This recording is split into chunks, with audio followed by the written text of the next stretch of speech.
Assalamualaikum warahmatullahi wabarakatuh. Alhamdulillah alladzi arsala rasulahu bil huda wa dinil haqq liyudhhirahu 'ala dini kullihi walau karihal musyrikun. Wa asyhadu an la ilaha illallah wahdahu la syarikalah wa asyhadu anna Muhammadan 'abduhu wa rasuluh sallallahu alaihi wasallam wa ala alihi wa ashabihi wa man ihtada bihadihi wa istanna bi sunnatihi ila yaumiddin. Fa inna ahsanal kalami kalamullah wa khairal hadi hadi Muhammadin sallallahu alaihi wasallam wa syarrul umuri muhdatsatuha wa kullu muhdatsatin bid'ah wa kullu bid'atin dhalalah wa kullu dhalalatin finnari amma ba'da. Ma'asyiral muslimin wal muslimat, jamaah kajian IHBS TV, kajian fasih IHBS TV, dan juga anak-anak yang soleh dan solihah dimanapun antum berada. Alhamdulillah, kita bersyukur pada Allah, kita diberikan nikmat ya, kembali bisa thalabul ilmi, bisa kembali beribadah kepada Allah Subhanahu wa taala lagi dan lagi, dikarenakan karunia limpahan nikmat yang Allah masih lekatkan pada diri kita. Oleh karena itu jamaah sekalian, mari sama-sama kita syukuri, kita balas semua nikmat Allah tersebut dengan kita gunakan untuk beribadah dan juga taat kepadanya. Dan di antara bentuk kita menyempurnakan syukur pada Allah Subhanahu wa taala adalah kita sebagai seorang hamba benar-benar harus tahu bahwasannya kita memiliki kewajiban untuk beribadah dan menyempurnakannya. Oleh karena itu jamaah yang dimuliakan oleh Allah, kita benar-benar harus memperhatikan tentang hal ini. Kita juga tidak boleh bosan untuk terus menuntut ilmu. Karena ketika Allah perintahkan kita untuk ibadah, Allah juga perintahkan kita untuk beribadah yang sempurna. Yang paling tidak sah dan yang terbaik adalah kita juga melakukan ibadah agar kita benar-benar bisa diridhoi oleh Allah Subhanahu wa taala. Jadi tidak hanya sekedar sah juga, namun juga kita melaksanakan ibadah tersebut agar bisa mendapatkan kesempurnaan. Karena jemaah yang dimuliakan oleh Allah, dengan kita melaksanakan ibadah, inilah akan membuahkan sifat ketakwaan dalam diri kita. Dan ketika kita bertakwa, maka itu akan menjadi bekal terbaik saat kita menghadap Allah kelak. Jemaah sekalian, saat kita wafat ya, nah nanti kita menghadap Allah, maka yang berguna adalah pengorbanan kita untuk terus menuntut ilmu, kemudian mengamalkan ilmu dalam rangka untuk menyempurnakan ibadah kita. Dan pembahasan kita kali ini adalah untuk menyempurnakan ibadah salat kita juga, yaitu berkenaan dengan masih syarat-syarat sahnya salat. Jamaah yang dimuliakan oleh Allah Subhanahu wa taala, kaum muslimin dan muslimat, kajian fasih IHBS TV terkhusus pada anak-anak yang soleh dan solihah, calon generasi penerus agama Islam yang mulia serta NKRI yang kita cinta ini. Kita akan lanjutkan pada syarat sah salat yang keenam, yaitu an-niyah. Jamaah yang dimuliakan oleh Allah, kita salat harus butuh niat ya.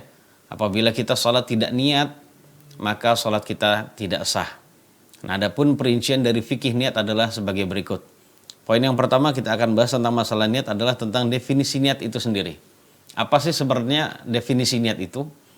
Yaitu para ulama mendefinisikan niat adalah hiyal azmu ala fi'alil ibadati taqarruban ila Allah Ta'ala.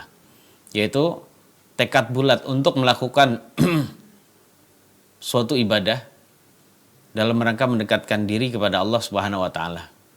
Jadi tekad bulat untuk melaksanakan ibadah dalam rangka mendekatkan diri kepada Allah Subhanahu wa taala. Itu makna dari niat ya. Seperti itu jamaah sekalian. Nah, kalau sudah maknanya demikian jamaah sekalian, ya maka saat itu salat kita tidak sah tanpa niat sama sekali. Ya, dan juga niat tidak pernah gugur dalam kondisi apapun. Bahkan dalam kondisi kita tidak bisa melaksanakan beberapa rukun karena mungkin kita sakit, contohnya nggak bisa berdiri, ya, dan lain-lain, nggak bisa ruku dengan sempurna dalam keadaan berdiri, hanya bisanya duduk atau dalam keadaan tidur gitu berbaring, maka saat itu yang namanya niat tetap harus ada jamaah sekalian. Ya, rukun boleh digugurkan karena dia termasuk wajib dilakukan kalau memang sesuai dengan kemampuan, atau dia termasuk orang yang sakit sehingga tidak mampu melakukan rukun. Namun kalau masalah niat ini tetap harus dilaksanakan apapun kondisinya. Sebab jamaah sekalian yang dimuliakan oleh Allah, niat ini tidak akan pernah gugur kecuali hilangnya akal. Nah, kalau kita hilang akal maka saat itu kita nggak bisa niat. Dan kalau sudah tidak bisa niat, memang sudah tidak diwajibkan lagi sholat karena kita hilang akal. Oleh karena itu, taklif, pembebanan kita, pembebanan dari Allah terhadap diri kita itu akan gugur kalau memang niat tersebut hilang. Kalau memang kalau memang akal kita hilang. Jadi kalau memang akal hilang, maka pembebanan ya dari perintah dan larangan agama itu jadi gugur. Sebab akal itu jamaah sekalian adalah manatut taklif. Ya. Manatut taklif itu adalah pusat kita di mana diberikan taklif atau pembebanan syariat. Jadi kalau disebut kenapa kita dibebani dengan perintah dan larangan agama, itu adalah karena akal. Karena akal. Jadi dengan kita bersyukur ya, diberikan akal yang sehat, maka kita harus melaksanakan ibadah dengan sempurna.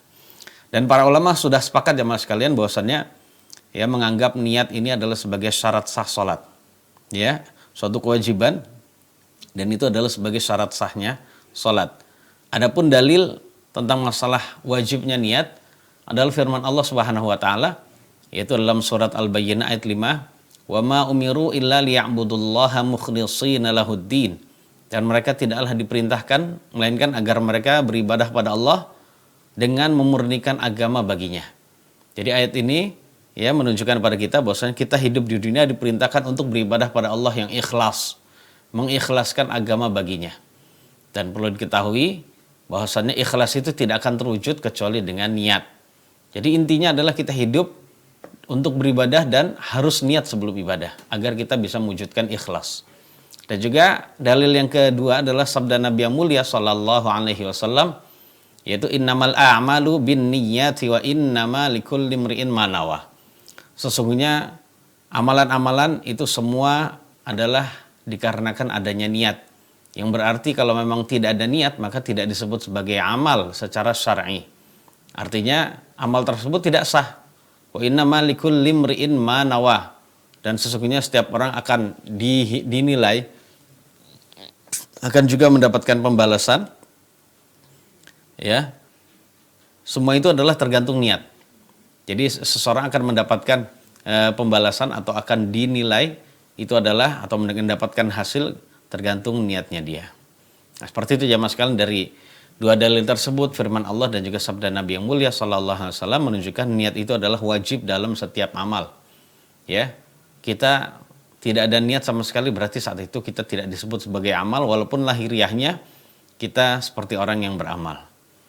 Kemudian baik jamaah sekalian, poin yang berikutnya kita akan membacakan tentang masalah hal-hal yang menjadi kesepakatan para ulama ya di dalam masalah niat. Jadi ada poin-poin ya para ulama sepakat tentang masalah niat. Yang pertama, anna mahallan niyatil qalbu dunal lisani fi jami'il ibadati allati minhas salatu. Jadi tempatnya niat semua ulama sepakat, tempatnya niat adalah hati bukan di lisan. Ya, sekali lagi tempatnya niat adalah di hati bukan lisan. Di dalam seluruh ibadah diantaranya adalah sholat, ya sebelumnya wudhu dan sebagainya. Jadi bukan di lisan jamaah sekalian, tapi di hati. Yang kedua, kalau ada seseorang melafadzkan niat dengan lisannya karena lupa berarti keliru ya, berbeda dengan isi niat di dalam hatinya. Contohnya, dia di dalam hatinya niat sholat zuhur. Namun yang diucapkan adalah sholat asar. Ini bagi orang yang atau bagi kaum muslimin yang mengatakan juga disunnahkan untuk mengucapkan niat. Seandainya dia mengucapkan niat sesuatu, namun berbeda dengan isi hatinya, maka yang dianggap dan diakui adalah yang berada di dalam hati.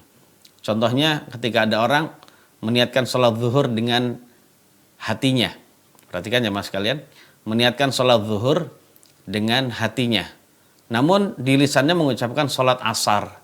Maka yang dilihat oleh Allah dan yang diakui adalah sholat zuhur yang berada dalam hati. Ya seperti itu. Berarti konsekuensinya begini. Kalau waktunya zuhur dalam hati dia niat untuk sholat zuhur. Namun ketika itu ucapannya salah. Dia mengucapkan nawaitu atau usolli sholat al-asri. Ya. Waktu zuhur dalam hati niatnya sholat zuhur, namun ucapannya usolli sholat al-asri gitu ya, maka saat itu yang dianggap adalah sholat zuhur, niat sholat zuhur yang ada dalam hatinya. Adapun yang diucapkan itu sholat asar itu tidak dianggap. Begitu juga kalau dibalik ya mas sekalian. Kalau dibalik dia waktunya sholat asar. Sekali lagi perhatikan, waktunya sholat asar. Namun di dalam hatinya karena lupa dia mengucapkan sholat zuhur. Jadi dalam hatinya dia Jadi hatinya dia membayangkan saya akan melakukan sholat zuhur waktu asar, perhatikan. Dia niatnya adalah sholat zuhur.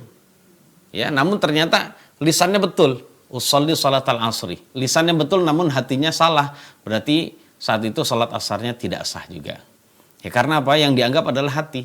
Ketika orang mau sholat asar kok niatnya di dalam hati itu zuhur, berarti tidak sah. Walaupun lisannya mengucapkan benar. Seperti itu jamaah sekalian. Kemudian jamaah sekalian yang dimuliakan oleh Allah, para ulama juga sepakat dalam poin yang ketiga, annahu law takallama bilisanihi wa lam tahsulin niyyatu fi qalbihi lam yujzi'hu dzalik. Apabila ada seseorang melafatkan niat, ya, melafatkan niat dengan lisannya, namun niat tersebut tidak ada di dalam hati dia, ya, dikarenakan dia mengucapkan tersebut itu sudah menjadi suatu yang biasa. Namun di dalam hati sama sekali nggak ada penentuan sholat zuhur misalnya. Dia niatnya usolli sholat az-zuhri misalnya. Namun ternyata di dalam hati itu tidak ada niat sholat zuhur sama sekali. Maka saat itu jamaah sekalian, yang demikian itu adalah tidak sah. Tidak sah bagi dia sholat saat itu. Kemudian yang berikutnya menjadi kesepakatan dari para ulama adalah mengeraskan niat, yaitu al-jahru bin niyah. Mengeraskan niat di dalam sholat termasuk bid'ah yang buruk. Bid'ah yang buruk dan bukan termasuk bid'ah yang baik. Dan ini adalah disepakati, perkara yang telah disepakati di antara kaum muslimin. Ya, tidak ada seorang pun dari mereka yang mengatakan bahwasannya mengeraskan niat adalah hukumnya mustahab. Tidak juga termasuk bid'ah yang hasanah, bukan. Ya, seperti itu jamaah sekalian. Nah, barang siapa yang mengatakan demikian itu, maka dia telah menyelisihi sunnah Rasulullah SAW dan kesepakatan para imam 4 mazhab dan selain mereka. Ya, jadi bahaya sekali tentang masalah mengeraskan niat. Makna al-jahru bin niyah, mengeraskan niat, itu adalah yang membuat orang lain terganggu jamaah sekalian. Contohnya dia pas lagi sholat dia berkata Allah, jadi sebelum dia takbiratul ihram dia berkata usolli. Jadi begitu keras ganggu sebelahnya, ini tidak boleh. Usolli, atau bagi orang yang sholat jadi imam, dia mengucapkan mengeraskan niatnya itu adalah keras karena ada suara pengeras suara gitu ya, ada mic-nya gitu ya. Maka yang demikian itu adalah termasuk terlarang, tidak boleh jamaah sekalian. Ya. Jadi ini berkenaan dengan al-jahru bin niyah. Kemudian ada lagi jamaah sekalian. Jadi sekali lagi selain itu adalah termasuk bid'ah yang buruk, ya. Semua ulama sepakat itu adalah bid'ah. Di dalamnya juga ada unsur mengganggu orang lain. Jadi tambah haram lagi, sudah bid'ah haram lagi. Jadi ada dua sisi kemaksiatan dan juga bid'ah bagi orang yang mengeraskan niat. Kemudian jamaah sekalian, poin lain yang berkenaan dengan niat adalah at-talaffudzu bin niyyah, yaitu melafatkan niat. Ya, melafatkan niat ya Mas kalian. Jadi harus dibedakan al-jahru bin niyah dengan at-talaffudzu bin niyah. Kalau tadi al-jahru bin niyah, mengeraskan niat, itu adalah semua ulama sepakat dilarang, bahkan diharamkan, termasuk bid'ah itu ya. Namun ternyata sekarang tentang at-talaffudzu bin niyah, yaitu mengucapkan niat atau melafatkan niat, ini adalah perkara yang para ulama berbeda pendapat. Sebab kalau at-talaffudzu bin niyah, dia bisa mengucapkannya dengan pelan-pelan. Ya, dia mengucapkannya namun dengan pelan-pelan, berbeda dengan yang tadi yang pertama. Nah, kalau at-talaffudzu bin niyah, ya kita terus terang saja para ulama berbeda pendapat. Ingat jemaah sekalian, para ulama berbeda pendapat. Namun, ya jadi artinya kenapa berbeda pendapat? Ada yang mengatakan sunnah, ada yang dikatakan boleh, ada yang mengatakan makruh ya jemaah sekalian. Namun pendapat yang kami pilih ya jemaah sekalian adalah yang demikian itu adalah tidak juga ya dinukil. Ya, tidak ada nukilan dari Nabi, kemudian dari salah satu para sahabatnya, bahwasanya Nabi SAW sebelum sholat beliau melafatkan lafaz tertentu, seperti melafatkan niat, baik ya samar maupun keras, tidak pernah. Jadi yang beliau mulai ya ketika dia mau sholat adalah beliau mengucapkan takbiratul ihram. Ya, makanya padahal para sahabat jemaah sekalian adalah orang yang paling semangat untuk meriwayatkan dan menyampaikan tentang tata cara sholat Nabi. Sedetail-detailnya jemaah sekalian. Bahkan para sahabat itu sampai meriwayatkan masalah bergerak-geraknya jenggot Nabi saat lagi sholat. Jadi dia melihat kemudian dia menceritakan. Ya, sampai gerak-gerak jenggotnya aja itu diriwayatkan. Ya, sampai ya sahabat Nabi yaitu salah satunya istri Nabi SAW, ketika Nabi pas lagi sholat dalam keadaan gelap gulita, beliau pas lagi sujud, dua tumit beliau yang menyentuh lantai itu saling rapat. Itu saja diriwayatkan jemaah sekalian. Nah ini kok bolak-baliknya Nabi sholat, namun tidak ada seorang pun dari sahabat Nabi yang mengatakan bahwasanya Nabi mengucapkan kalimat tertentu, ya mengucapkan niat tertentu, melafadzkan niat gitu ya. Maka saat itu yang lebih utama bagi kami adalah jemaah sekalian itu tidak disunnahkan untuk diucapkan. Ya, sekali lagi tidak disunnahkan untuk diucapkan. Nah, walaupun ya jemaah sekalian yang dirahmati oleh Allah, maka yang lebih baik adalah ya kita tentu saja tidak mengucapkannya, cukup di dalam hati saja. Sebab jemaah sekalian yang dimuliakan oleh Allah, ya bahwasannya ketika seorang sudah mengetahui bahwasannya dia akan melakukan pekerjaan tertentu, maka tentu saja saat itu dia sudah dikatakan niat. Ini waktunya sholat zuhur siang hari bolong. Dia pergi ke masjid, dia tahu akan melakukan sholat zuhur, maka saat itu sudah dikatakan berniat. Jadi tidak perlu lagi ada yang namanya dia mengucapkan niat, ya. Namun kalau ada saudara kita ya yang mengucapkan niat, tentu saja yang atau melafadzkan niat, tentu saja kita kalau ingin mengingatkan, ya ingatkan dengan cara yang baik, dengan cara yang lembut, yang baik saudara kita, dengan akhlak yang mulia. Jadi dan juga jangan dijauhi, ya. Jangan gara-gara saudara kita mengucapkan niat, melafadzkan niat, kemudian kita juluki dia sebagai ahli bid'ah. Tidak boleh demikian ya mas sekalian. Karena tentang masalah at-talaffuz bin niyah ini adalah perkara khilafiyah di kalangan para ulama, yang saat itu para ulama berbeda pendapat. Kita kalau berbeda ya sudah, ya kalau ingin mengajak diskusi kepada yang berbeda, maka diskusilah dengan cara yang baik. Seandainya dia tidak menerima, para ulama dulu juga berbeda pendapat. Mereka adalah orang-orang yang sudah melaut ilmunya, kita juga tidak ada apa-apanya dibandingkan mereka saja berbeda. Maka wallahu a'lam bishawab, ya ini yang kita pilih dalam kajian kita aja mas sekalian ya. Seperti itu. Karena kata Syekhul Islam Ibnu Taimiyah, an-niyatu tatba'ul ilm. Jadi niat itu mengikuti pengetahuan. Ya, niat itu mengikuti pengetahuan. Faman alima ma arada fi'lahu faqad nawahu. Jadi barang siapa yang mengetahui apa yang akan dia kerjakan, dia tahu akan mengerjakan sesuatu, maka dia benar-benar sudah berniat. Ya, nggak mungkin dia melakukan sesuatu pekerjaan atau perbuatan tanpa ada niat, nggak mungkin. Kecuali kalau dia sudah hilang akalnya melakukan sesuatu tanpa ada niat. Ya, demikian. Jadi intinya harus dibedakan jemaah sekalian masalah mengeraskan niat dan melafadzkan niat. Nah, kalau melafadzkan niat, ini adalah perkara yang memang para ulama khilafiyah, ya semua itu tetap ya dalam bingkai kaum muslimin ya. Saudara kita yang sholatnya sama-sama sah. Yang melafadzkan niat sah, yang tidak melafadzkan niat, yang penting dia niat dalam hati juga sah. Ya. Yang keliru itu kalau kita saling bermusuhan gara-gara masalah seperti ini saja. Ini adalah perkara yang memang tidak begitu prinsip, maka saat itu kita tidak perlu bermusuhan dengan saudara kita. Taib, poin yang berikutnya ta'yinun niyah, yaitu menentukan niat sholat. Jemaah sekalian yang dimuliakan oleh Allah, kewajiban kita ya setelah kita mengetahui kewajiban niat, maka di dalam sholat kita harus menentukan niat sholat yang akan kita lakukan. Ya, apakah kita pas lagi mau sholat ini niatnya sholat zuhur kah atau sholat asar kah? Jadi intinya kita sholat wajib atau sholat sunnah kah? Sholat wajib juga ada sholat zuhur, asar, maghrib kah, isya kah, subuh kah? Itu harus ada penentuan dalam diri kita. Contohnya saya niat sholat zuhur, harus ada dalam hati ya, ingat ya mas kalian. Saya niat sholat zuhur karena Allah. Ya. Kemudian kalau sholat sunnah, saya niat sholat sunnah ba'diyah. Saya niat sholat sunnah qobliyah. Saya niat sholat sunnah tahajud. Saya niat sholat sunnah dan seterusnya jemaah sekali. Jadi harus ada penentuan. Ya. Jadi harus ditentukan. Jadi maksudnya jamaah sekalian adalah kita menghadirkan ya macam-macam sholat yang akan kita lakukan itu di dalam hati kita. Itu maksudnya adalah ta'yinun niyah, yaitu menentukan niat sholat. Ya, seperti itu jamaah sekalian. Kemudian poin berikutnya adalah maudhi'un niyah, tentang masalah tempatnya niat. Mungkin ada yang bertanya, tempatnya niat itu di mana sih? Nah, jamaah sekalian yang dirahmati Allah, jawabannya adalah sebagai berikut. Para ulama semua sepakat, nggak ada yang berbeda ya mas sekalian.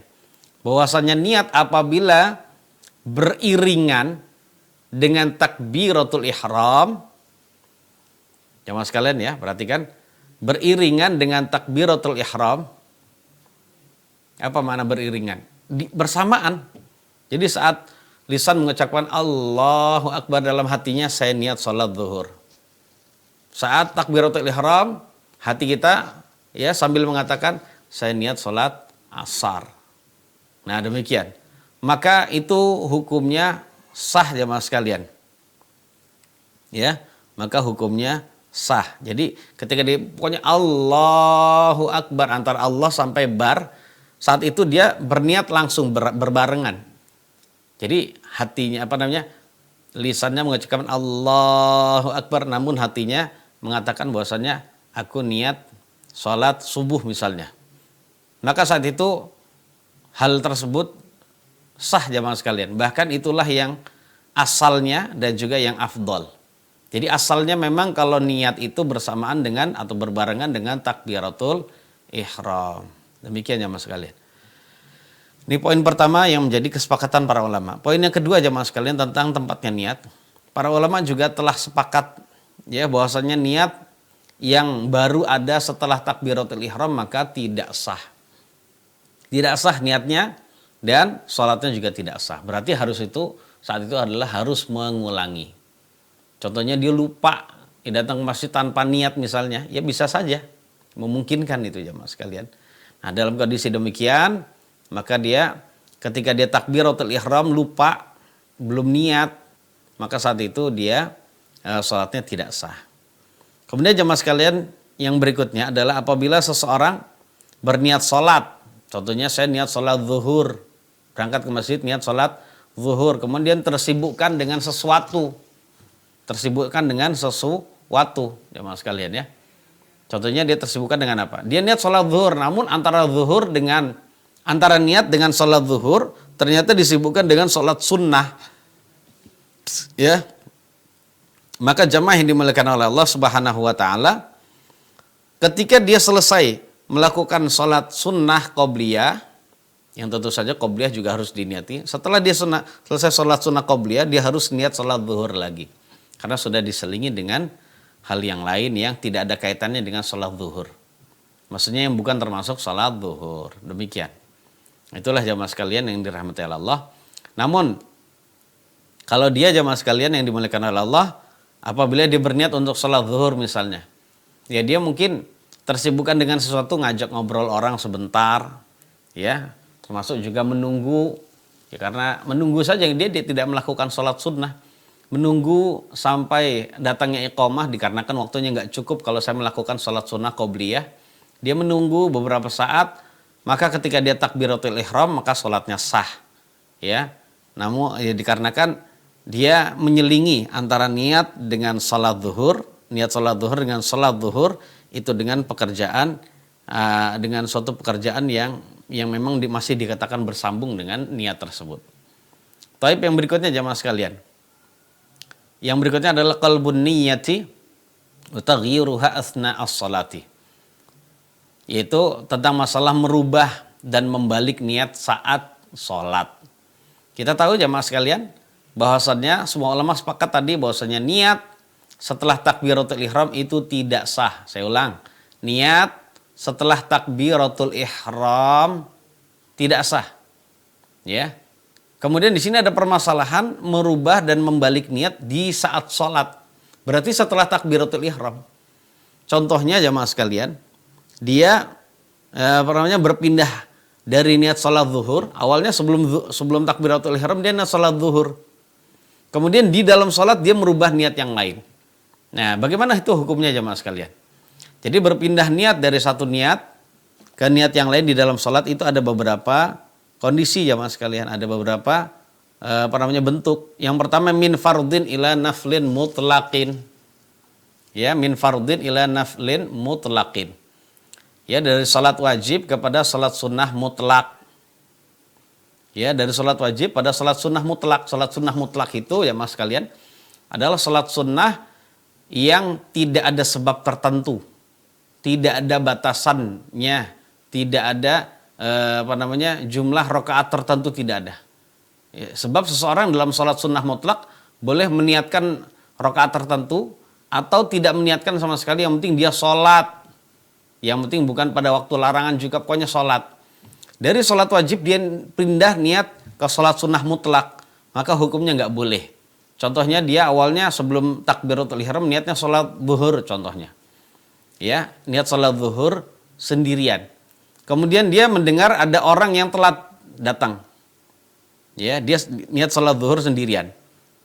Kemudian tiba-tiba jamaah sekalian ada orang yang datang datang telat juga, lagi pada wudhu gitu ya. Nah, dia pikir, waduh, ini ada jamaah ini, ya telat juga bareng dengan saya gitu ya. Kalau saya sendirian saya dapat pahala 1, kalau saya sholat berjamaah maka saat itu saya bisa mendapatkan pahala 27. Tapi ini sudah takbiratul ihram dan dia sholat zuhur sendiri. Yang tadi dia pikir nggak ada orang, makanya dia niat sholat zuhur saat itu. Maka jamaah sekalian dia membalik niat. Udah nggak jadi, saya nggak jadi sholat zuhur, tapi ini adalah sholat sunnah mutlak. Maka yang demikian ini tidak sah. Ya, yang demikian ini tidak sah. Diganti sholat zuhur, dari sholat zuhur kepada sholat sunnah jamaah sekalian, maka merubahnya ini tidak sah. Jadi saya ulang, tidak sah jamaah sekalian. Kalau dia sudah merubahnya berarti dia sudah memutus dari sholat zuhur ke sholat sunnah mutlak. Maka sholat sunnah mutlaknya tidak sah, sholat zuhurnya juga tidak sah. Sholat sunnah mutlaknya karena tidak diniati dari awal, sholat zuhurnya karena sudah diputus. Berarti saat itu dia sudah membatalkannya. Seperti itu jamaah sekalian, jadi tidak sah. Ya, jadi maunya dia kan, saya sholat sunnah aja lah, nanti sholat zuhurnya bareng dengan mereka. Ini tidak boleh.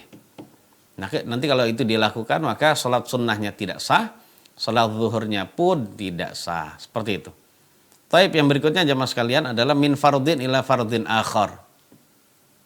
Fala yajuzu wa yabtulul fardhan. Nah, ada terkadang orang niat dari sholat wajib tertentu kepada niat sholat wajib yang lain. Maka ini juga tidak boleh dan dua-duanya itu adalah batal. Ya, dua-dua sholat zuhur itu, dua-dua sholat wajib itu batal jamaah sekalian. Contoh. Jadi yang pertama itu batal karena dia telah memutusnya. Yang kedua juga batal karena dia tidak meniatkan sebelum takbiratul ihram. Ya, bentuknya contohnya. Seorang niat ya dalam keadaan dia melakukan sholat asar. Contohnya gini, pas lagi niat sholat asar. Ya Allahu Akbar, saya niat sholat asar. Ya, udah. Pas lagi sholat asar dia ingat, oh iya kan saya belum sholat zuhur gitu ya misalnya. Akhirnya dia balik dari asar ke zuhur, maka saat itu tidak sah. Asarnya tidak, zuhurnya tidak sah. Karena harus diniati sebelum takbir. Ya sebelum takbir atau paling tidak sebelum selesai takbiratul ihram. Kemudian asarnya pun tidak sah karena sudah memutus asarnya. Berarti menunjukkan jamaah yang dimuliakan oleh Allah, di antara syarat sah niat juga adalah seseorang jamaah sekalian itu harus terus meneruskan di dalam hatinya niat saya terus sholat asar sampai selesai. Nggak boleh dia putus. Sampai di sini saja saya sholat asar belum selesai gitu ya. Nggak bisa jamaah sekalian ya. Kemudian yang ketiga min naflin ila fardin. Awalnya meniatkan sholat sunnah kemudian diganti sholat zuhur, sholat wajib, sholat fardu. Ini juga tidak sah. Kemudian yang keempat min naflin muayyanin ila naflin mutlaqin. Contohnya dari sholat sunnah tertentu kepada sholat sunnah mutlak. Ya, kepada sholat sunnah mutlak. Maka yang demikian ini boleh jamaah sekalian. Contoh, ya karena alasan apa? Karena sholat sunnah tertentu itu mengandung niat sholat sunnah mutlak juga. Saya ulang ya, sholat sunnah tertentu, contohnya kita niat sholat apa coba? Niat sholat sunnah ba'diyah atau niat sholat sunnah duha misalnya. Nah, karena sholat sunnah tertentu itu mengandung niat sholat sunnah mutlak. Contoh gini ya mas kalian. Dia berniat melakukan sholat sunnah 4 rakaat sunnah zuhur sebelum zuhur. Atau ya pokoknya sebelum zuhur. Sebelum zuhur dia niatkan sholat sunnah qobliyah 4 rakaat sebelum zuhur. Kemudian ketika dia melakukan sholat sunnah 4 rakaat jemaah sekalian, dia mendengar adanya jamaah. Dia mendengar adanya jamaah. Ya, adanya jamaah, bahwasannya ini ada jamaah baru nih. Dan kalau saya melakukan 4 rakaat, ya kelamaan dong. Saya nanti bisa sendirian sholatnya gitu ya. Nah, karena mereka sudah selesai melakukan sholat, itu sudahlah yang akhirnya jamaah yang dimuliakan oleh Allah Subhanahu Wa Taala, dia balik menjadi 2 rakaat saja. Nggak jadi 4 rakaat tapi hanya 2 rakaat saja untuk menjumpai jamaah yang demikian ini tidak mengapa, boleh. Kemudian yang berikutnya, yang kelima, min naflin muayyanin ila naflin muayyan. Ya. Dari salat sunnah tertentu kepada salat sunnah tertentu yang lain. Ini juga tidak boleh. Seperti orang niat, ya seperti ada orang niat salat tahiyatul masjid, masuk masjid. Kemudian dia merubahnya saat niat tersebut dengan salat sunnah fajar. Ya, dia rubah niat salat sunnah fajar. Ya Allah, kok saya hanya niat salat tahiyatul masjid ya? Padahal ini adalah waktu antara azan dan iqamah salat subuh itu cuma 2 rakaat. Ya udahlah saya ganti tahiyatul masjid, saya ganti dengan salat sunnah 2 rakaat sunnah fajar. Ya, salat 2 rakaat sunnah fajar. Ini juga tidak boleh. Maka ketika itu jamaah sekalian, kalau dia merubah niat, maka yang pertama itu salat sunnah tahiyatul masjid batal karena dia sudah memutusnya. Dan yang kedua salat sunnah salat sunnah fajar itu juga tidak sah atau alias batal karena memang tidak diniati dari awal. Ya, sebelum takbiratul ihram. Ya, makanya jamaah sekalian, kalau mau dapat keutamaan yang besar, ya boleh 2 niat itu digabung. Contohnya antara azan dan iqamah salat yang ada di salat subuh. Antara azan dan iqamah itu cukup untuk melakukan 2 salat saja. Dia dimasuk masjid, kemudian dia melakukan salat sunnah fajar. Kalau saya melakukan 2 kali salat itu 4 rakaat, saya akan ketinggalan salat wajibnya. Kalau saya melakukan 1 saja, maka bagaimana kalau 1 ini, jamaah sekalian melakukan 2 rakaat ini, 1 salat 2 rakaat ini, bisa mendapatkan pahala tahiyatul masjid plus salat sunnah fajar. Nah makanya saat itu kita bisa melakukan tadakhul, yaitu 2 amal ibadah yang berbeda namun jenisnya sama, yaitu sama-sama melakukan salat sunnah 2 rakaat, itu bisa mendapatkan pahala. Seperti itu jamaah sekalian ya. Demikian. Kemudian yang berikutnya jamaah yang dimuliakan oleh Allah adalah min naflin mutlaqin ila naflin muayyan. Ya, min naflin mutlaqin ila naflin muayyan. Dari salat sunnah mutlak kepada salat sunnah tertentu. Juga tidak sah jamaah sekalian. Jadi dari salat sunnah mutlak, pengennya niat salat mutlak, bebas jumlahnya. Rakaatnya berapa saja. Ya, dengan cara mungkin rakaat yang banyak, tasahudnya terakhir saja. Ya, seperti itu jamaah sekalian. Atau 2 rakaat salam, 2 rakaat salam, 2 rakaat salam, itu namanya salat sunnah mutlak. Dia niat salat sunnah mutlak dirubah menjadi salat sunnah tertentu. Ganti saya niat salat sunnah duha saja, ini juga tidak sah. Kemudian yang ketujuh, min niyati imamin ila makmumin. Meniatkan dari imam kepada makmum, boleh apa tidak? Boleh. Awalnya dia salat niatnya jadi imam. Kemudian di tengah salat dia merubah menjadi makmum, boleh apa tidak? Boleh. Berdasarkan hadis Aisyah radhiyallahu anha tentang kisah salatnya Abu Bakar ya bersama dengan manusia. Jadi Abu Bakar mengimami salat para sahabat yang saat itu Nabi kita yang mulia sallallahu alaihi wasallam itu sudah sakit di mana beliau wafat. Tapi beliau belum wafat ya. Karena Nabi sudah tidak bisa mengimami lagi, akhirnya Abu Bakar menjadi imam. Nah ketika Abu Bakar, jamaah sekalian, mengimami manusia, mengimami para sahabat saat itu, dan Nabi saat itu juga di waktu yang bersamaan beliau merasa kok ringan gitu ya, enakan. Akhirnya beliau datang ke masjid jamaah sekalian. Beliau dengan dipapah di antara 2 orang datang ke masjid. Nah, ketika beliau datang ke masjid, Nabi mendengar suaranya Nabi, suara samarnya Nabi. Itulah sahabat yang karib. Ya, mungkin dehemnya saja mungkin bisa diketahui. Kemudian langkah kakinya bisa diketahui. Ya, langkah kakinya bisa diketahui. Kemudian dari gerakannya bisa diketahui. Seperti itu. Nah, Abu Bakar pas lagi sholat tahu, wah, Nabi datang ini. Saya lagi ngimami, Nabi datang ini. Akhirnya Abu Bakar hendak mundur. Namun Nabi yang mulia Shallallahu Alaihi Wasallam berisyarat bahwasannya kum makanak, udah kamu tetap di situ saja, tetap di tempat pengimaman. Namun Nabi datang duduk di samping kiri Abu Bakar. Perhatikan, Abu Bakar tetap di pengimaman, Nabi saat itu jamaah sekalian juga di pengimaman. Ya, Nabi berada di sebelah kirinya Abu Bakar. Sambil dibayangkan ya mas sekalian. Ya, saat itu Nabi takbiratul ihram dan saat itu imamnya ganti. Imamnya ganti dari Abu Bakar kepada Nabi. Jadi ganti imam. Ya. Seperti itu. Nah, Aisyah berkata, saat itu Rasulullah sallallahu alaihi wasallam yang menjadi imam seluruh sahabat Nabi dalam keadaan duduk. Nabi mengimami orang dalam keadaan duduk, sedangkan Abu Bakar berdiri. Abu Bakar mengikuti sholatnya Nabi, sedangkan manusia mengikuti sholatnya Abu Bakar. Karena Abu Bakar yang sholatnya berdiri itu, dia jamaah sekalian yang dimuliakan oleh Allah Subhanahu wa Ta'ala. Karena Abu Bakar sholatnya berdiri, maka manusia mengikuti Abu Bakar. Nah, sedangkan Abu Bakar yang menyampaikan juga takbirnya Nabi. Nah, saat itu Abu Bakar niatnya sholat jadi imam. Kemudian karena ada imam utama datang, ya sudah, dia membatalkan. Kalau sekarang mungkin dia mundur. Imam yang utama yang asalnya jadi makmum jadi maju. Nah, itu seperti itu boleh jamaah sekalian. Kemudian yang berikutnya adalah min mu'tammin bi imamin ila mu'tammin bi imamin akhar. Niat dari bermakmum kepada satu imam merubah niat menjadi bermakmum kepada imam yang lain, ini juga boleh. Sebab para sahabat ketika dia takbiratul ihram Allahu Akbar berniat diimami oleh Abu Bakar. Kemudian karena ganti supir, ya sudah mereka saat itu berganti niat menjadi berimam kepada Nabi yang mulia Sallallahu Alaihi Wasallam. Ya seperti itu. Jadi punya imam pada Nabi. Seperti itu juga ketika kisah terbunuhnya Umar. Ya, Umar bin Khattab. Namun ketika itu kok belum langsung meninggal ya.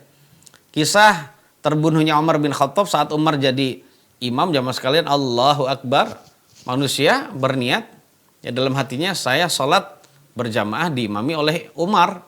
Nah, ketika Umar ditusuk, Umar menyuruh maju pada Abdurrahman bin Auf, menarik tangannya, habis itu menyuruh maju dia. Kemudian Abdurrahman bin Auf menyelesaikan sholat yang sisa, yang belum disempurnakan oleh Umar. Karena Umar ya pulang dan menyelesaikannya di rumah. Maksudnya melakukan sholat di rumah. Nah, berarti saat itu manusia berganti imam. Ya, dari Umar kepada Abdurrahman bin Auf. Ada lagi jamaah sekalian, merubah niat yang berikutnya adalah min makmumin ila imam. Dari niat menjadi makmum kemudian merubah diri menjadi imam. Boleh apa tidak? Itu juga boleh. Awalnya niat makmum. Namun karena imamnya batal, dia yang pas di belakangnya maju. Berarti kan ganti niat imam itu jamaah sekalian ya. Berarti satu dia berganti niat dari makmum kepada imam. Ya seperti itu. Dengan dia maju berarti dia merubah niat, saya sekarang jadi imam. Ini juga boleh jamaah sekalian. Kemudian yang ke-10 min munfaridin ila imam, dari sholat sendirian kepada imam juga boleh. Dia niat sholat sendirian, kayaknya nggak ada orang, ya sudah saya sholat sendirian di masjid. Tiba-tiba ada orang yang ngikuti dia, ya bermakmum dengan dia, ya mungkin dengan cara ditepuk kayak atau gitu ya. Ya jadi bermakmum dengan dia, akhirnya dia merubah niat saat sholat, bahwa saja saya sekarang jadi imam. Nah, ini juga boleh jamaah sekalian ya. Demikian. Ya, jamaah sekalian yang dimuliakan oleh Allah.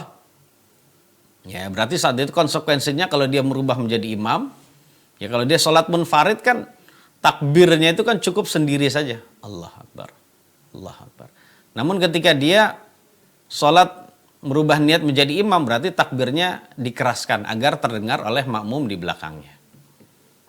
Nah, hadis ini tentang dibolehkannya itu berdasarkan hadis tentang sholat sunnah malamnya Nabi, sholat tahajudnya Nabi yang beliau sendirian, habis itu diikuti oleh Ibnu Abbas. Tiba-tiba Ibnu Abbas juga ngikuti perbuatan Nabi wudu, habis itu sholat di samping kiri Nabi. Ya, setelah di samping kiri akhirnya dipindahkan oleh Nabi, dipegang kupingnya seperti mungkin dijewer, habis itu kemudian dipindahkan si Ibnu Abbas itu di samping kanan Nabi. Nah, berarti saat itu Nabi merubah niat, jadi awalnya jadi sholat sendirian, awalnya sholat sendirian menjadi sholat yang berimam atau memiliki makmum. Kemudian yang ke-11, min imamin ila munfaridin. Min imamin ila munfaridin. Niat menjadi imam dirubah menjadi munfarid, sholat sendirian. Boleh apa tidak? Kalau ini tidak boleh jamaah sekalian. Kok begitu? Nggak boleh kecuali karena ada uzur. Contohnya dia niat sholat jadi imam. Niat sholat jadi imam. Tiba-tiba makmumnya batal. Berduaan doang. Imam satu, kemudian makmum juga satu. Jadi jadi imam. Ketika itu imamnya batal, makmumnya batal. Nah, ketika makmum batal otomatis dia sholat sendiri. Ya, dia merubah niat. Ya, yang seperti itu sholatnya sah. Atau min munfaridin min makmumin ila munfarid. Dari makmum kepada munfarid boleh apa tidak? Jadi niat sholat menjadi makmum. Kok kemudian jemaah sekalian, dia merubah niat menjadi sholat munfarid, boleh apa tidak? Jadi awalnya udah sholat berjamaah niat. Habis itu dia merubah, jamaah sekalian, merubah niat, saya niat untuk sholat sendirian. Sebagian ulama jamaah sekalian itu mengatakan boleh demikian. Udah benar dia sholatnya makmum, berarti ada imam saat itu. Namun ketika itu dia merubah, saya sekarang munfarid niatnya. Saya berpisah dengan imam. Walaupun saat itu dia tidak membatalkan sholat. Saya berpisah dengan imam. Ini diperbolehkan jemaah sekalian kalau ada uzur. Seperti imam terlalu panjang membaca suratnya. Ya, seperti itu jemaah sekalian. Begitu juga seperti halnya ketika makmum mengalami sakit yang dia butuh segera untuk selesai dari sholatnya. Itu juga boleh jemaah sekalian kalau memang ada uzur demikian, yang berarti saat itu ya dia boleh melakukan sholat sendirian. Ya, ketika imam dan jamaahnya saat itu masih dalam kondisi sholat, dia sudah selesai. Masih sholat, ya orang-orang yang lain masih sholat, ternyata dia sudah selesai. Yang demikian itu diperkenankan jemaah sekalian. Ya, demikian. Ya, kemudian jemaah sekalian yang dirahmati Allah, tentang masalah hal ini kita sudah selesai. Ya, itulah 12 bentuk. Ya, 12 bentuk yang berkenaan dengan merubah dan membalik niat dari satu niat ke niat yang lain, atau berpindah niat dari satu niat ke niat yang lain. Wallahu a'lam bishawab. Ya, silakan di antara jamaah sekalian kalau yang ada ingin bertanya, selagi Anda bisa saya jawab, silakan.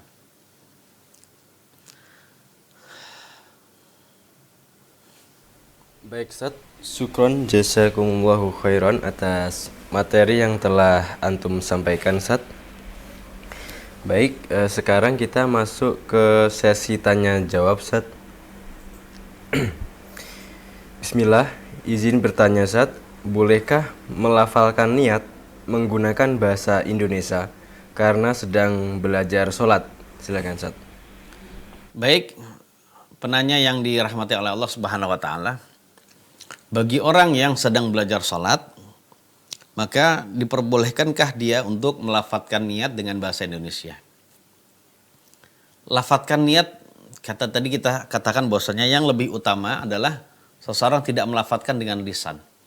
Namun dia hadirkan niat itu walaupun dalam bentuk bahasa Indonesia di dalam hatinya saja. Contohnya ketika dia sebelum takbiratul ihram dia mengatakan, aku niat sholat zuhur karena Allah. Aku niat sholat asar karena Allah. Aku ingin melakukan sholat sunnah begini dan begitu. Jadi begitu jamaah sekalian. Jadi tidak perlu kita melafadzkan niat dalam bahasa Indonesia atau bahasa Arab. Sebab nanti kalau sudah dilafadzkan niat, maka saat itu antum ada beban lagi untuk menambah niatnya bunyinya gimana. Nah, padahal dalam hati juga bisa dalam bahasa Indonesia, aku niat sholat sunnah tahiyatul masjid. Aku niat sholat sunnah wudhu. Itu juga sudah sah jamaah sekalian. Jadi tidak perlu yang namanya kita sekali lagi melafadzkan niat. Ya, seperti itu. Maka yang lebih utama adalah yang diajarkan oleh Nabi SAW bahwasanya beliau tidak melafadzkan niat sebelum takbiratul ihram. Sebab kalau beliau melafadzkan niat, maka itu sudah dinukil oleh sahabat, minimal satu orang sahabat. Namun ketika satu orang pun sahabat, padahal sholat Nabi itu sudah ribuan kali. Padahal sahabat Nabi juga kalau untuk bacaan yang lain itu dinukil, disampaikan, diriwayatkan. Namun untuk bacaan sebelum takbiratul ihram nggak ada satupun, berarti menunjukkan beliau tidak melafadzkan niat. Inilah yang terbaik. Wa khairul hadi hadiyu Muhammadin sallallahu alaihi wasallam. Dan petunjuk yang terbaik adalah petunjuk Nabi sallallahu alaihi wasallam. Seperti itu yang bertanya. Wallahu a'lam. Nah,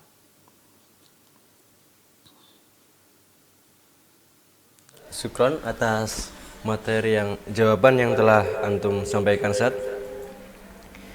Baik, kemudian ke pertanyaan selanjutnya, Ustaz.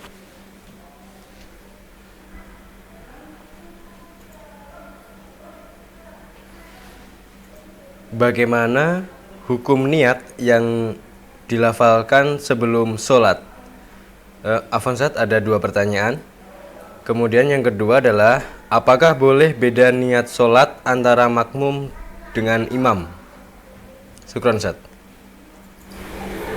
melafadzkan niat ketika sebelum takbiratul ihram ya. Jadi tadi gitu ya, sebelum takbiratul ihram atau sebelum sholat apa gimana? Sebelum sholat, Ustaz. Oh, sebelum sholat, berarti Sebelum sebelum takbiratul ihram maksudnya. Jadi hukum melafadzkan niat sebelum sholat, jawabannya sebenarnya sah. Namun dalam mazhab Asy-Syafi'i yang demikian itu jamaah sekalian adalah tidak sah. Namun menurut jumhur ulama, mayoritas ulama, yang penting dia ya sudah berniat walaupun sebelum takbiratul ihram itu sudah sah. Namun kita sudah tadi mempelajari bahwasanya jamaah sekalian, apabila niat kita berbarengan dengan takbiratul ihram, maka itulah yang afdol. Memang asalnya niat itu adalah kalau kita membarengi dengan takbiratul ihram. Kalau itu bisa dilakukan maka itu yang terbaik, yang afdol, yang lebih utama. Namun apabila dia berniat sebelumnya maka yang demikian itu tetap sah. Contohnya dia berniat ya ketika imam sedang meluruskan barisan, dia menata hati, saya niat untuk melaksanakan sholat asar secara berjamaah. Nah, contohnya gitu, saya niat sholat isya karena Allah. Dan seterusnya, maka saat itu sudah sah hukumnya. Padahal dia belum takbiratul ihram, maka hukumnya sah. Kemudian yang kedua, bagaimana hukumnya perbedaan antara niat imam dengan makmum? Jawaban ini insya Allah ada di dalam pertemuan berikutnya. Namun kami jawab jamaah sekalian, perbedaan antara niat imam dengan makmum itu adalah tidak menjadi syarat. Artinya diperbolehkan. Jadi persamaan niat antara imam dengan makmum itu tidaklah menjadi syarat, maaf ya. Bukan syarat. Jadi bukan disyaratkan bahwasanya antara imam dengan makmum harus sama-sama sholatnya. Ya, bareng niat sholatnya. Maksudnya sama-sama niat sholat tertentu. Misalnya imam sholat zuhur, makmum juga sholat zuhur. Maka kita katakan yang demikian itu adalah tidak wajib. Diperbolehkan, dan insya Allah pembahasan lengkapnya kita akan bahas di pertemuan yang akan datang jamaah sekalian. Makanya ya jangan sampai ketinggalan, sebab sekali lagi kesempatan tidak kembali berulang ya, seperti itu. Wallahu a'lam bishawab. Nah, Syukron, Ustaz, atas jawaban yang telah antum sampaikan, Ustaz. Lanjut ke pertanyaan berikutnya, Ustaz. Apakah niat sholat orang yang mabuk itu sah, Ustaz? Syukron. Niat sholat orang yang mabuk. Jadi orang yang mabuk jamaah sekalian, orang yang mabuk itu adalah orang yang niatnya tidak dianggap. Ya, wallahu a'lam bishawab, adalah niat yang tidak dianggap. Sebab dia tidak bisa karena akalnya lagi rusak. Ya, akalnya saat itu akalnya hilang jamaah sekalian secara sementara ya, walaupun sementara. Nah, dalam keadaan mabuk, dan orang yang mabuk tidak boleh melaksanakan sholat. Ya, tidak boleh dekat-dekat dengan sholat. Karena saat itu ketika dia melakukan sholat pun udah kayak orang gila. Jadi tidak sah jamaah sekalian. Maka kewajiban dia adalah setelah dia siuman, tentu saja dia adalah bertobat dengan tobatan nasuha. Kemudian setelah itu dia melakukan sholat yang dia tinggalkan ketika dia dalam kondisi mabuk. Ya. Kemudian yang berikutnya, Dia tentu saja itu kalau baru satu sholat yang ditinggalkan. Kalau dia meninggalkan lebih dari satu sholat, dia harus qadha itu sholatnya. Ya, seperti itu.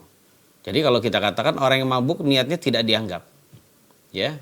Wallahu a'lam bishawab. Nah. Baik, Ustaz. Syukron jazakumullahu khairan atas jawaban yang telah antum sampaikan, Ustaz. Semoga bermanfaat. Baik, Ustaz, demikian tadi adalah pertanyaan terakhir, dan untuk kajian pada hari ini silahkan untuk menyampaikan kesimpulannya, Ustaz. Jemaah sekalian yang dimuliakan oleh Allah Subhanahu wa taala, kita sudah membahas tentang masalah niat ya. Bahwasanya niat itu adalah perkara atau pekerjaan hati, bukan pekerjaan lisan, dan yang terbaik adalah bagi kita untuk bisa meniatkan itu di hati kita saja, tidak usah melafatkan. Apalagi tidak perlu kita mengeraskan suara. Hati-hati bagi imam yang seringnya imam itu mengucapkan niat kemudian dengan pengeras suara, maka ini adalah perkara yang termasuk dilarang oleh semua ulama ya. Semua ulama satu kata tentang masalah mengeraskan niat. Namun yang terbaik tentang masalah melafatkan niat adalah tidak dilafatkan. Ya, seperti itu ya Mas kalian. Dan kita juga harus tahu bahwasannya ternyata kita di dalam sholat juga harus menentukan niat. Jadi tidak boleh seseorang sholat, saya niat sholat. Ya sholat apa? Sholat kan bisa sholat wajib, sholat sunnah. Sholat wajib ada macam-macam, sholat sunnah ada macam-macam. Jadi dia harus menentukannya. Begitu juga jemaah sekalian, sekali lagi yang terbaik tempatnya niat itu pokoknya kita sebelum takbiratul ihram. Dan yang terbaik ya, sekali lagi yang terbaik di antara semua itu adalah kalau kita bisa bersamaan dengan niat tersebut bisa berbarengan dengan takbiratul ihram. Wallahu a'lam bishawab tentang masalah membalik niat atau merubah atau berpindah dari satu niat ke tempat yang lain, tadi kita sudah membahasnya. Nah, silakan jamaah sekalian yang dirahmati Allah, kalau belum sempat mencatat ya kembali untuk bisa mendengarkan ulang kajian yang penuh dengan hikmah ini insyaallah, agar kita benar-benar bisa tahu suatu saat kita menghadapi hal tersebut ya kita bisa melaksanakannya dengan sebaik-baiknya. Karena perlu diingat bahwasanya kajian fikih adalah kajian terapan ya, terapan ibadah sehari-hari kita. Makanya kalau memang lupa silahkan dicatat kembali. Wallahu a'lam bishawab. Kalau ada kata-kata yang tidak berkenan mohon maaf yang sebesar-besarnya. Semoga Allah memberikan faedahnya dan manfaat bagi saya dan juga bagi kaum muslimin dan muslimat, terkhusus pada anak-anak soleh ya dan solihah dimanapun antum berada. Kita tutup kajian yang mulia ini. Subhanakallahumma bihamdik asyhadu an la ilaha illa anta astaghfiruka wa atubu ilaik. Wassalamualaikum warahmatullahi wabarakatuh.